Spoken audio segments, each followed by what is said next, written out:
തിരുവഞ്ചൂർ രാധാകൃഷ്ണൻ ടെലിഫോണിൽ ചേർന്നുണ്ട്. ശ്രീ തിരുവഞ്ചൂർ രാധാകൃഷ്ണൻ, അങ്ങനെ പാലക്കാടിന് പിന്നാലെ നിലമ്പൂരിലും ഇതാ മറ്റൊരു പെട്ടി വിവാദം വരികയാണ്. എന്താണ് അങ്ങക്ക് ഈ ഒരു പോലീസിന്റെ ഈ ഒരു പെരുമാറ്റത്തിൽ നിന്ന്, ഈ ഒരു നടപടിയിൽ നിന്നും അങ്ങക്ക് മനസ്സിലാവുന്നത്? പാലക്കാട്ടെ പെട്ടി വിവാദം ഏറ്റവും അവസാനം എവിടെ ചെന്നെത്തി എന്നുള്ളത് നോക്കിയാൽ മതി.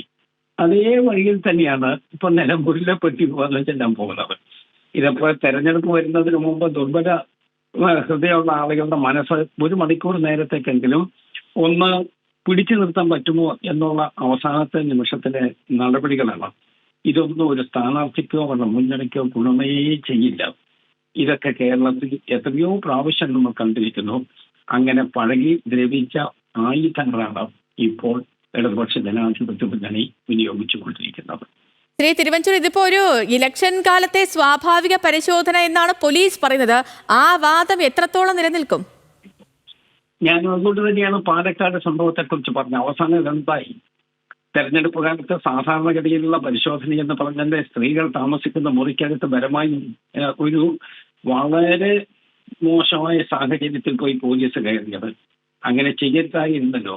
മനുഷ്യാവകാശ ലംഘനം കൂടി അതിൽ ഉണ്ടായിരുന്നില്ലേ? ഇപ്പൊ വന്നിട്ട് ആ വിവാദത്തിൽ അവർക്ക് പിടിച്ചു നിൽക്കാൻ പോലും പറ്റിയില്ല. അത് ഇട്ടിട്ട് ഓടുകയാണ് ചെയ്തത്.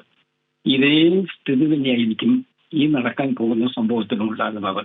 ഇതൊക്കെ തെരഞ്ഞെടുപ്പിന്റെ ആക്രാന്തത്തിന് വേണ്ടി ഇതൊക്കെ ഒരു പ്ലാൻഡ് ആണെന്നാണോ? നിശ്ചയമായി അതൊക്കെ ഒരു പ്ലാനിങ്ങിന്റെ അടിസ്ഥാനത്തിൽ തന്നെ ഉണ്ടാകുന്നതാണ്.